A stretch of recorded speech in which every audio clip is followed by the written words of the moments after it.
Vamos a ver ahora a los alcoholes funcionando como nucleófilos y como electrófilos.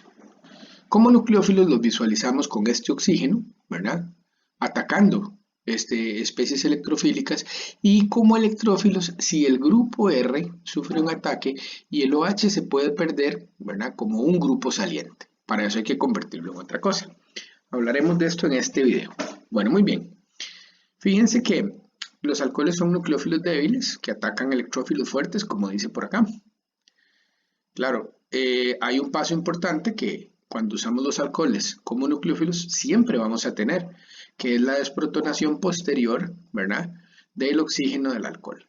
Bueno, como ustedes pueden ver, entonces los alcoholes pueden atacar carbocationes y formar éteres.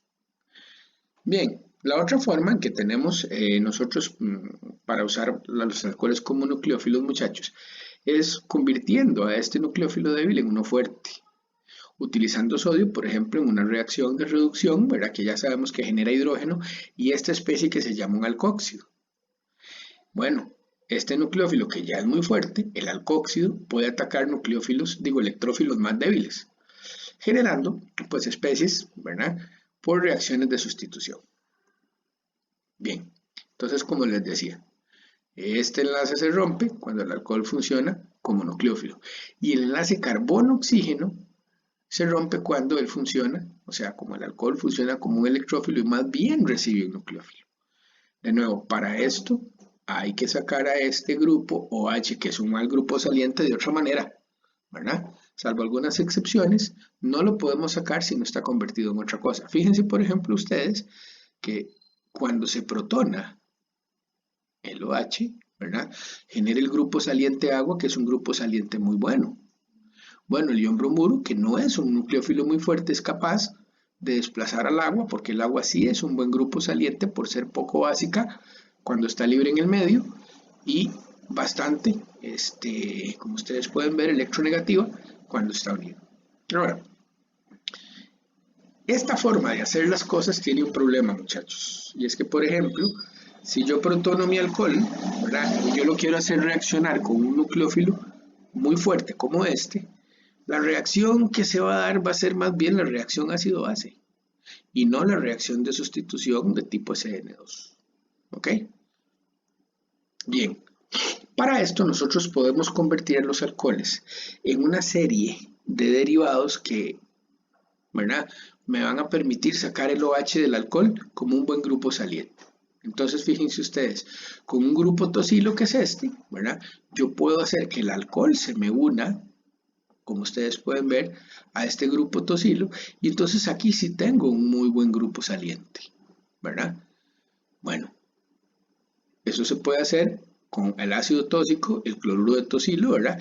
Y vamos a ver por qué esta especie, muchachos. O sea, quiero decir, yo puedo pegar el alcohol al ácido tóxico o mejor al cloruro de tosilo. Pero ¿por qué esta especie es un buen grupo saliente? Bueno, ya veremos algunas estructuras resonantes que nos muestren esto. Ok, entonces el alcohol forma un tosilato, ¿ves? Es un éster lo que se forma aquí, pero de azufre, ¿ven? Todo esto ahora se convirtió en el grupo saliente, muchachos. Y entonces lo que yo hago es primero lo convierto en el tosilato y después lo ataco con un nucleófilo. Ahora yo no voy a tener problemas, ¿verdad?, si el nucleófilo mío es muy fuerte, porque yo no voy a atacar esta parte de la molécula, lo que voy a atacar es el carbono, que tiene al buen grupo saliente, en este caso el tosilato. ¿Ven? El nucleófilo queda unido al carbono, que antes era el carbono carbinólico, ¿verdad? Y entonces el alcohol me funcionó, después de convertirlo en un tosilato, ¿verdad?, como un electrófilo. Bueno, también puedo hacer con los tosilatos, con una base fuerte, una reacción de eliminación para obtener un doble enlace. Entonces vean cómo se puede potenciar el grupo H, ¿verdad?, como grupo saliente. Bueno, en esta lámina lo que tenemos es la razón por la cual, ¿verdad?, estos son excelentes grupos salientes. Fíjense ustedes que cuando se libera, ¿verdad?, el grupo saliente, fíjense que este era el oxígeno del alcohol, ¿verdad? Cuando se libera este tosilato, nosotros tenemos que saber que se genera una base muy débil. Claro, primero porque es la base conjugada de un ácido muy fuerte que es un ácido sulfónico. Y esta base, ¿verdad?, es muy débil también por el efecto resonante, ¿verdad? Y el efecto inductivo que generan los tres oxígenos y el ácido y el azufre, ¿verdad?, sobre la carga negativa. Bueno, entonces aquí tenemos un mecanismo completo de cómo es que se forma el éster, ¿verdad? Que llamamos tosilato, ¿verdad? Primero, entonces es atacado el azufre que pierde un cloro como grupo saliente y como ustedes ya saben, si el alcohol se pega aquí, después tiene que ser desprotonado. Formamos el tosilato y ahora sí, todo esto, ¿verdad? Toda esta parte de acá nos va a funcionar a nosotros, muchachos, como grupo saliente. Bueno, un proceso CN2, por ejemplo, un yoduro puede desplazar al tosilato, ¿verdad? Y a partir de un compuesto que es S, puedo obtener un halogenuro de alquilo que es R. Aquí tenemos un resumen de las reacciones que pueden ocurrir cuando yo convierto el alcohol en un tosilato. ¿Ven? Bueno, puedo generar un alcohol si le echo un hidróxido, que es un buen nucleófilo, o un nitrilo, si le echo cianuro, ¿verdad?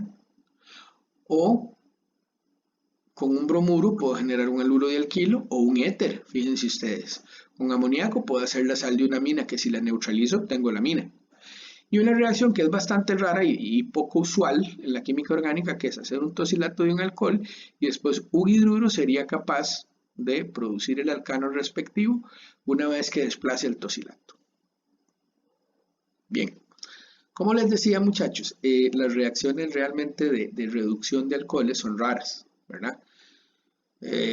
Pues es más normal deshidratarlo e hidrogenarlo, ¿verdad? Pero además tampoco esto, para fines, digamos, de estudio sí tiene sentido, pero no tiene mucho sentido, muchachos, cuando uno piensa, ¿verdad? Que más bien un alcohol es una molécula con un grupo funcional para hacer otra cosa, no un alcano, ¿verdad?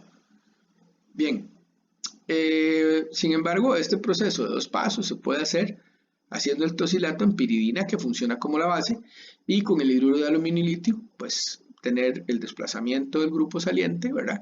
Y tener el alcano. Como se dice aquí, esta reacción realmente es poco usual, muchachos, es rara. Bueno, entonces nosotros podemos pensar, muchachos, nosotros podemos tener ahora una serie de reacciones en las cuales, ¿verdad? Los alcoholes pueden convertirse en halogenuros de alquilo utilizando lo que llamamos ácidos alhídricos. ¿Cuáles son estos ácidos alhídricos? Los ácidos alhídricos son el HCl, el HI y el HBr. ¿Ok? Bueno, estas reacciones, ¿verdad? Sobre todo funcionan muy bien con alcoholes terciarios, ¿verdad? Me dan un buen rendimiento del halogenuro de alquilo primario, digo terciario, disculpen, y con los secundarios y los primarios son más difíciles, pero se dan. Son en un solo paso. Recuerden que en el caso anterior, para generar un halogenuro de alquilo, teníamos primero que hacer el tosilato y después el tosilato hacerlo reaccionar con el nucleófilo, en ese caso, un halógeno, ¿verdad? Bueno, estas reacciones, ¿verdad? De los alcoholes con ácidos alhídricos me permiten obtener, ¿verdad? Halogenuros de alquilo, ¿verdad? De una forma bastante rápida. Muchos de ellos son bastante fáciles de obtener. Tienen sus desventajas, como veremos al final, pero son una forma de hacer, digamos, halogenuros de alquilo con algunos sustratos de manera sencilla. Tampoco hay que perder de vista, ¿verdad? Que no voy a poder usar estas reacciones muchas veces si tengo dobles enlaces o otros grupos funcionales sensibles a las especies ácidas, ¿verdad? Por eso veremos más métodos. Entonces, un alcohol terciario, como el alcohol terbutílico, se protona, ¿verdad?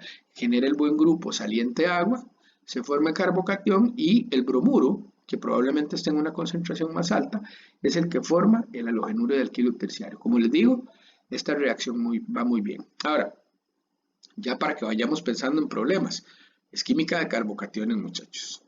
La química de carbocationes tiene el problema de que genera reordenamientos. Bueno, un alcohol primario en estas condiciones con bromuro de sodio y ácido sulfúrico, vean ustedes, me da un buen rendimiento de esta especie primaria, ¿verdad? Del bromuro primario. Bueno, en este caso tenemos que se forme el buen grupo saliente agua, pero no se puede formar el carbocatión primario porque es muy inestable. ¿Qué es lo que ocurre? Bueno, que este carbono, por ser primario, puede sufrir con el bromuro que proviene de la sal, ¿verdad? Una SN2. Como ustedes pueden ver, es un método de un paso, ¿verdad?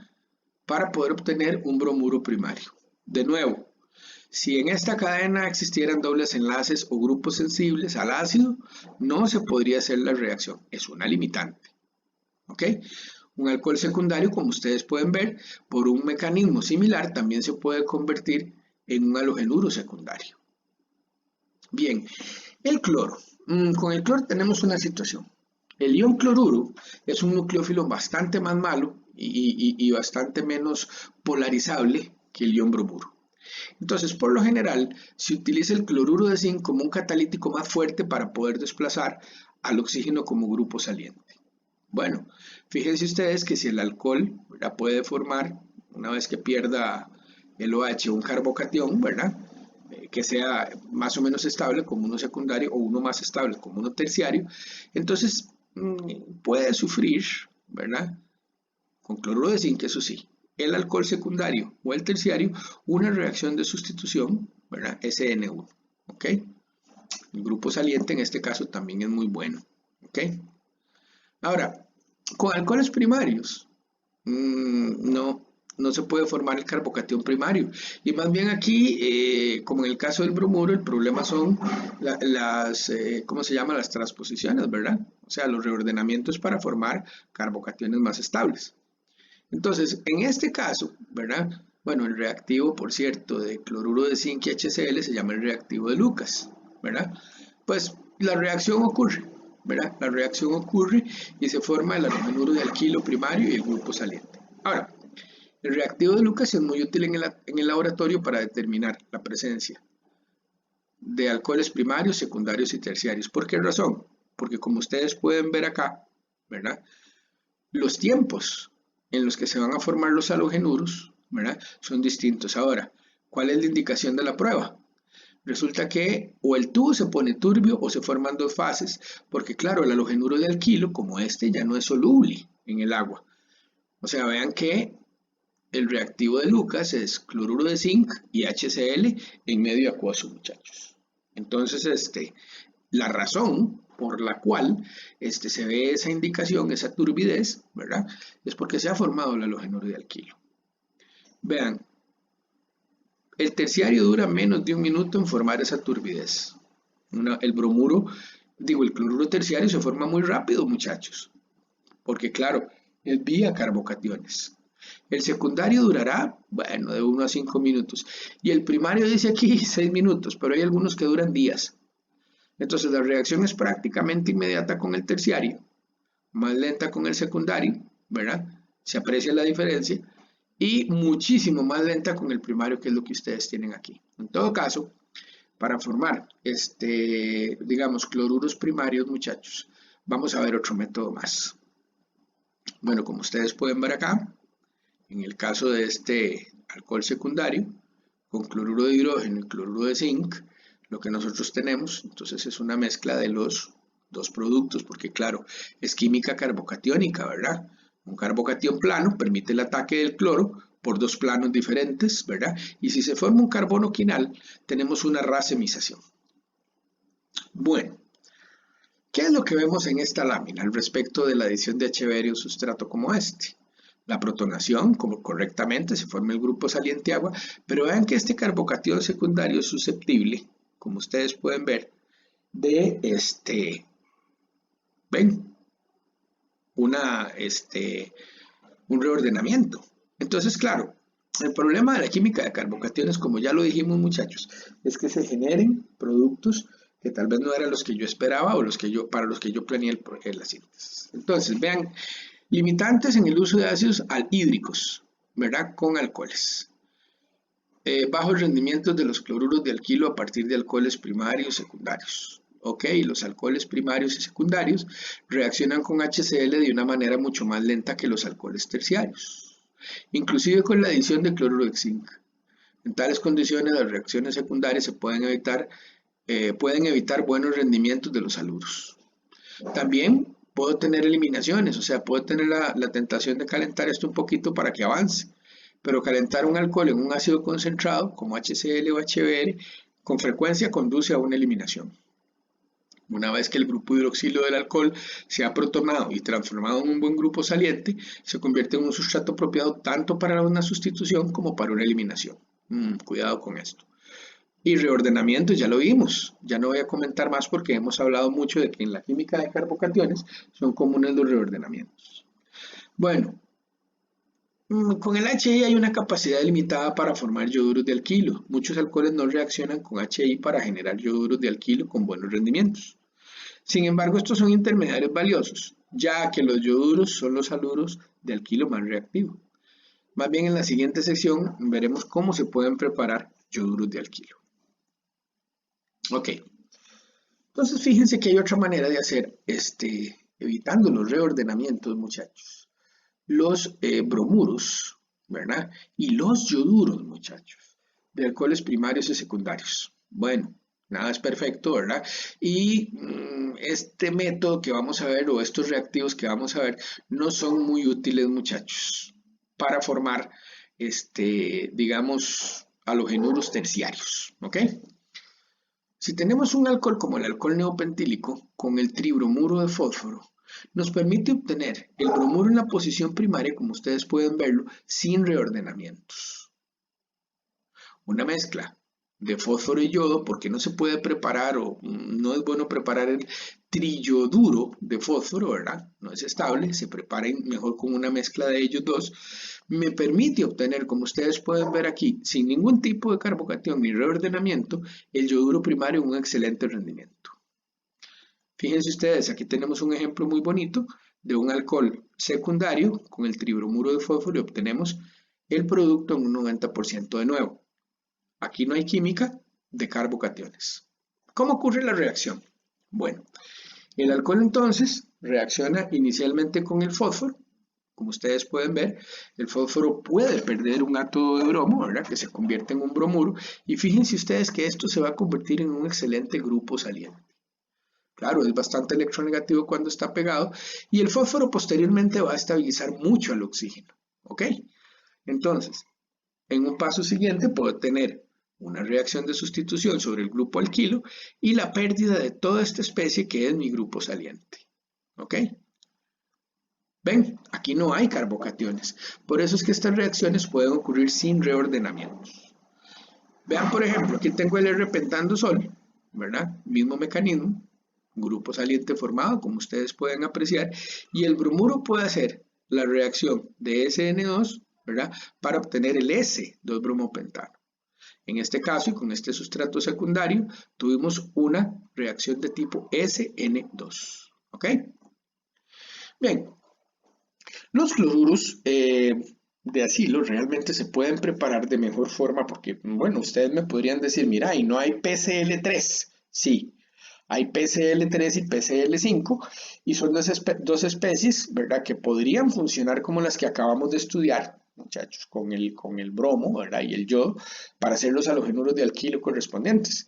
Sin embargo, la mejor forma de obtener cloruros es a partir de este reactivo que está aquí, que se llama el cloruro de tionilo. Bueno, ¿cómo es que el alcohol se transforma en un cloruro utilizando el cloruro de tionilo? Bueno, esta especie, ¿verdad? Se parece un poco a un carbonilo, entonces el oxígeno la ataca, ¿verdad? Nuevamente, si es un alcohol voy a tener que pensar en una desprotonación, que es lo que sigue, ¿no? Cuando tenemos libre el éster de clorosulfito, como se llama esta especie, entonces fíjense lo que ocurre. Se rompe esta especie, ¿verdad? Ojo, todo lo que pasa aquí, se rompe esta especie, se forma una especie con carga positiva, ¿verdad? A partir de la parte o la sección alquílica, ¿verdad? Que es un par iónico. La carga positiva está muy cerca de la negativa y por eso el cloro se transfiere rápidamente. De esta manera obtenemos el halogenuro y, como ustedes pueden ver, dióxido de azufre, que es un gas. ¿Ok? Fíjense que de esta manera nosotros podemos transformar este sustrato secundario, ¿verdad? Este alcohol secundario, en, manteniendo la configuración, ¿verdad? Por efecto del par iónico, en un muy buen rendimiento del cloruro. ¿Ok? Bueno, vamos a hacer un resumen entonces de cuáles son los mejores agentes para convertir a alcoholes a halogenuros de alquilo. Si el alcohol es primario y yo lo que quiero es un cloruro, es cloruro de tionilo. Si el alcohol es secundario, cloruro de tionilo. Si el alcohol es terciario, sabemos, ¿verdad?, que es fácil que con HCl, igual que con HBr, ocurra la reacción. Sin embargo, ya sabemos que en esta última reacción, ¿verdad?, El problema puede ser que haya reordenamientos. Para convertir un alcohol primario en un halogenuro, en un bromuro, perdón, de alquilo, PBr3 o HBr, bueno, en algunos casos, ¿por qué? Porque sabemos que el HBr reacciona con otros grupos funcionales que puedan estar presentes en la molécula de alcohol. Bueno, si es secundario, PBr3. Y si es terciario, ya sabemos que funciona muy bien el HBr. Lo dicho, química de carbocationes, reordenamientos. Y aquí vemos, muchachos, que en el caso de los yoduros es con fósforo y yodo, ¿verdad? Bueno, el primario siempre, el secundario solo en algunos casos, ¿verdad? No sé, la reacción no va a ser muy eficiente con algunos alcoholes secundarios. Y con HI también, por la reactividad sobre todo del HI, que es el ácido más fuerte de los tres. Bien, vamos a ver. Vamos a estudiar esta reacción. ¿Qué les parece? ¿Cómo se pueden producir dos sustancias diferentes? Y para eso marcaron con deuterio esta molécula, ¿verdad? A partir del cloruro de etionilo. Podríamos proponer un mecanismo para esto. ¿Qué es lo primero que debe de ocurrir? Bueno, ya sabemos, ¿verdad? Vamos a verlo de una vez, que el oxígeno ataca al azufre, ¿verdad? Después se desprotona, tiene que desprotonarse, ¿verdad? Se forma el éster de clorosulfito, ¿verdad? Una vez que se va el cloro, ¿sí? Aquí se desprotona. Y entonces, esta especie, ¿verdad? Forma el par iónico interno con este carbono, que es positivo. Sin embargo, fíjense ustedes que es algo muy interesante. Cuando se genera una carga positiva sobre este carbono, vemos que el carbocatión que se genera en este caso es alílico, que es muy estable. Entonces, como el carbocatión es muy estable y entra en resonancia, o sea, los electrones se están moviendo, realmente hay dos posiciones que pueden ser positivas. La que tiene el deuterio y esta. De ahí es de donde salen los dos productos. Muy importante, en esta reacción, ¿verdad? El subproducto que se genera a partir del cloruro de etionilo se convierte en dióxido de azufre y HCl. ¿Verdad? Este cloruro se protona, entonces tengo dióxido de azufre y HCl.